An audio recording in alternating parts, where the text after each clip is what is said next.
Welcome to Thursday afternoon, my friends. I'm meteorologist Andrew Humphrey, tracking more rain on Storm Tracker 4. Light to moderate right now, but I have seen some lightning show up. So we'll talk about this afternoon, this evening, how long this rain sticks around into tomorrow, even your weekend, first at 4. Also first at 4, Pfizer takes another step toward vaccinating younger children for COVID. We'll get the first reaction from our doctor, Frank McGeorge, and what he's looking for. And remember the story of Renisha McBride shot outside a front door in Dearborn Heights? Why the man who pulled the trigger says he should get out of prison sooner. Paula. She's only 21 years old and is about to take the helm of a $70 million business. This has always been something that I've really wanted to do. The question will be, what will the guys on the construction site say about this one? Live from downtown Detroit, home of WDIV and Click on Detroit, Local 4 News First at 4 starts now. Good afternoon, everybody. I'm Karen Drew. First at 4, here we go again. We are watching for scattered showers to move into our area tonight. Now, it depends on where you are exactly on if you could be wet or have maybe a trickier drive home. So let's bring in Andrew Humphrey. He's watching the radar for us. Where do things stand right now? Well, Karen, you said it perfectly. Those areas to our south, that's where it's wetter. The areas farther north into northern Oakland County, parts of Macomb County are drier, but only for now. We're seeing some of that light to moderate rainfall south of Detroit. You can see that south of I-94 down toward Ann Arbor, but also in parts of Lenawee County, also parts of Monroe County. You can see the bits of heavier rain as well in these areas of yellow showing up just to the west of Ida, right along Route 23, just south of Dundee. Dundee, by the way, this little patch right here, it's moving toward you, so expect a heavier downpour within the next couple of minutes. And you have even some heavier rain here right around Onstead. Onstead, you're going to experience some of those heavier showers as well within the next 5 to 10 minutes. So be careful on those wet roadways, of course. Now, that said, it is mild with 72 degrees. Wet weather continues as we go through this evening with temperatures in the upper 60s and low 70s, Karen. But I do have some relief coming. It may arrive by the weekend. Details in minutes. All right. Thank you, Andrew. Well, the case of a Dearborn Heights man convicted of killing a woman on his porch 8 years ago is being reviewed by the state Supreme Court. Ted Wafer shot and killed Renisha McBride as she knocked on his door in the middle of the night back in 2013. Now, he claimed that it was self-defense, but Wafer was convicted of second-degree murder and manslaughter. He's currently serving a minimum of 17 years in prison. His lawyers want that manslaughter conviction thrown out and want him to be resentenced. Today, justices heard arguments from both sides. Murder and manslaughter have been around forever. The legislature imported that common law into these statutes, and there's no indication that they meant to suddenly convert manslaughter into an aggravating additional offense as opposed to keeping it as a mutually exclusive offense to murder. Mr. Wafer does not have the right to face fewer charges than would be sufficient to account for all, not merely some, of his criminal conduct. Nor does he have the right to avoid the punishment authorized by the legislature for any resulting convictions. So the court will now review the arguments and then issue a decision in the near future. We'll be following that closely. The American Civil Liberties Union of Michigan is asking the federal government to investigate the Taylor Police Department. The group accuses the department of excessive force, police brutality, and racial bias. The ACLU filed a complaint with the Justice Department detailing 20 alleged instances of violence by Taylor police officers. The move comes as several lawsuits have recently been filed against the department. We're awaiting a response from Taylor Police and the city on the complaint and the allegations. We'll keep you posted. It is another step forward for many parents and pediatricians who want more COVID protection for younger children. Pfizer has officially asked the FDA for emergency use authorization to administer its COVID-19 vaccine to children from ages 5 to 11. Currently, the vaccine is only authorized for people 12 and older.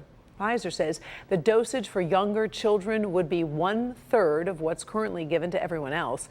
Pfizer reported 2 of those lower dose shots gave younger children the same virus-fighting antibody levels as teens and young adults. Our Dr. Frank McGeorge says now the hard work of evaluating that data begins. While this is an important step in moving forward with vaccinating as much of the population as possible, I'm really interested in seeing the Pfizer data that was submitted to the FDA. There are still many details we need to see. The adult trials were done in tens of thousands of people. These trials have only been done in a couple thousand kids. This means any rare side effects won't be easily detectable. Now, coming up at 5, I'm going to talk about some of the other things we'll be looking for and the limitations of Pfizer's data. Back to you. Step toward solving a debt limit crisis, at least for now. Senate Democrats and Republicans have come up with a short-term compromise for a problem that could have created a financial disaster in less than 2 weeks. Kimberly Gill monitoring things in Washington from our newsroom. And Kim, this isn't quite a done deal. It is not. Karen, good afternoon to you. Republican leadership has agreed to pass a short-term increase for America's debt limit, but right now it's having a little bit of trouble finding 10 Republican votes to advance the deal. It takes 60 votes to break a filibuster, and as you know, the Senate is split 50-50. Republican Minority Leader Mitch McConnell made the offer yesterday for a possible compromise. Overnight, senators hammered out a deal that would raise America's debt ceiling by $480 billion. The Treasury Department says that's enough money to get the government to December 3rd. Democrats say Republicans are finally doing the right thing, but Republicans say the extension will give the other party enough time to pass a long-term deal on its own. Many Republicans have said they don't support a blank check for government spending.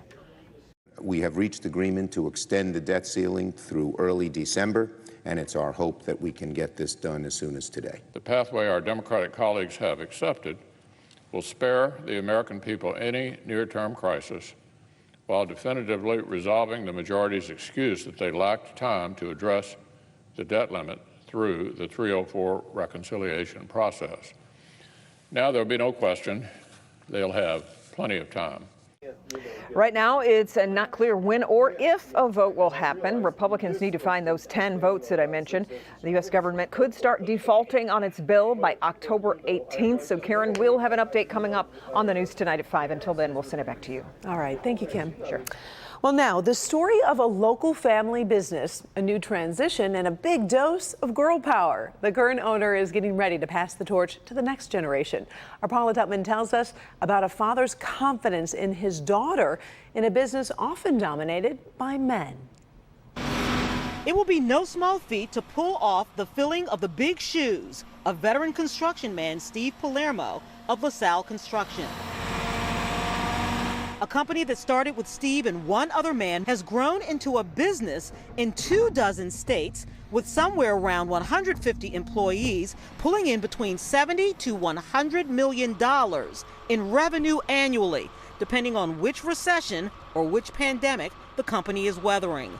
That said, at 62 years old, Steve wants to return to his roots. I started as a carpenter, and I'm going to end up in the field. And so he is turning the business over to his 21-year-old college senior daughter, Vanessa, who goes by the name Vinny. She's completing her senior year at the University of South Carolina, studying business management with a minor in business analytics. He's been grooming his daughter her entire life to do this job. There's a lot of things that I've learned from a lot of young people that I've hired over the last few years. My daughter relates better to that than I will ever be able to do. I want to bring our marketing to a new level. It's really hard to market construction, I feel like, and I want to bring some of the new trends that are coming up and apply them to the construction industry. Both are under no delusions that it'll be easy for a woman, let alone a young woman. I guess she's grown up with a bunch of machismo men, and she's always stood her ground and said, yeah, whatever, shut up. Yeah, I think it's great. I mean, Steve's a great guy. He's gonna, he'll be there with his daughter, make sure, everything's going properly. I am a little nervous, and I know there's going to be some challenges, so I know that I'll be able to succeed with him alongside me. But both have something to prove, that women can do this job and do it well and grow it and succeed and pull other young women along with them. So what do you do when you show up and the guy's like, oh, I was expecting Vinny. I wasn't expecting Vanessa. I'm just going to prove myself every step of the way. I'll show that I'm able to fill this role. And I want to lead by example. My dad's always taught me to lead by example, and that's what I plan on doing. Okay, so after 43 years, obviously Steve isn't walking completely away. He says he'll stay in the background to do a little bit coaching, but make no bones about it. When Vanessa actually walks across the stage in January, and she graduates, she will walk into the role of CEO of a multi-state, multi-million-dollar construction company. And we wish her well because, of course, her success is Michigan's success, Karen. Oh, it sure is. It's going to be interesting to see how she was talking about marketing, construction, and all the new ideas she's going to bring. Plus, her dad will be giving her a little bit of advice, I'm sure, along the way. What a great story. Thank you, Paula. Thank you. All right, still ahead. First at 4, 18 former NBA players facing some fraud charges today. How a multi-million-dollar scheme allegedly worked, and the players with ties to Michigan. There also seems to be a Michigan connection to a police shooting in Ohio. We're going to tell you how the officer ended up in the line of fire. And later, we'll see something new popping up on Pinterest. Will it make your life easier, or could it be a little annoying? Stick around for trending stories.